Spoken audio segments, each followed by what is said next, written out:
So Shams Charania came out with the report that the Warriors actually offered Klay Thompson a deal before the season started, 2 years in the range of about $48 million as an extension, and Klay declined it. He's making $43.2 million this year. Yeah. Charlotte. It's a big pay cut. It's a big pay cut. However.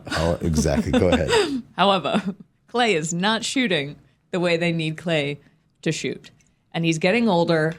And I get the ego and the feeling of deserving something because you brought the team so many championships and you're an integral part of this and you're a homegrown player and blah, blah, blah.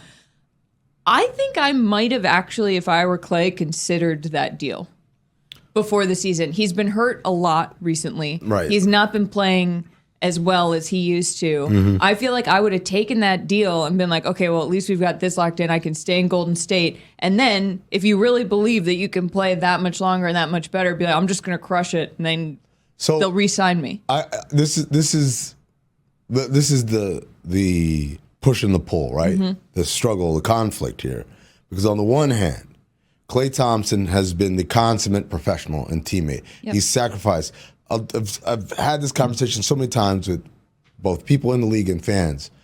If Klay Thompson had his own team, what would he be? What would he be? What would his team be? And I've said it, and there are a bunch of people in the NBA who agree with me when I say this. He would have been Reggie Miller. He would have been great. Yep. His team would have won games. Would they won a championship? I don't know if you could win with Klay Thompson as your best player. Yeah. But definitely you could be knocking on that door. You definitely would be a winning team. And he definitely would be great, and we would look at with a certain reverence.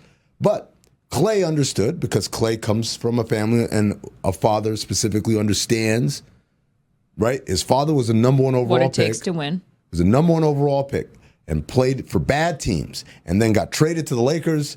And I asked him, I said, Michael, how hard was it to adjust? You're number one overall pick, you're a great scorer, whatever, and now you're coming and you're playing with the Lakers. How hard was it to adjust your game? And he looked at me and said, are you kidding?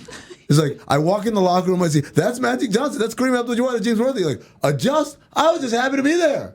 And he won 2 rings doing that. And so for Michael, I'm sure a lot of that has been imparted on Klay, who obviously has been a greater player than his father was. But also understanding, like, no, this is not normal. What you're part of is not normal. So extend it as long as you can. Yeah. And that means, subjugating yourself in the way you play and all that stuff. Now, they've had great success, and he should feel an integral part of that success.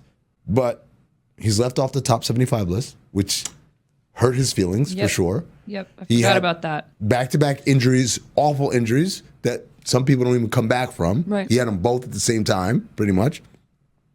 And then had to fight back and won another title under those things. In his mind, it's like, I've proven to you that I'm worth it.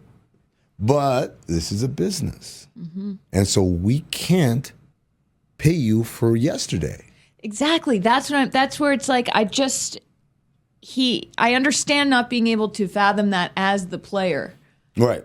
But at the same time, how can you not know as you get older in professional sports, it's just not going to be the same money if you are not doing that currently. You're not productive. I get it. And I guess I would say that if you ask Klay said, so I'm a little bit of a rust spot right now. But we all know what I am really.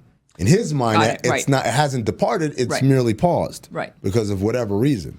And so that's why he turns it down and he goes to wait to the end of the year. Question is that money going to be available at the end of the year, or does that number shrink? I know. Or does he find that money somewhere else? Do you think he would leave? I think more than money, I think if someone came and approached him with the reverence that I think he feels like he's been missing, I think he might. But then again, I don't know. One phone call with Steph, and maybe Steph says, don't leave, man. Come on. Let's make this work. Also, moving's a bitch, so.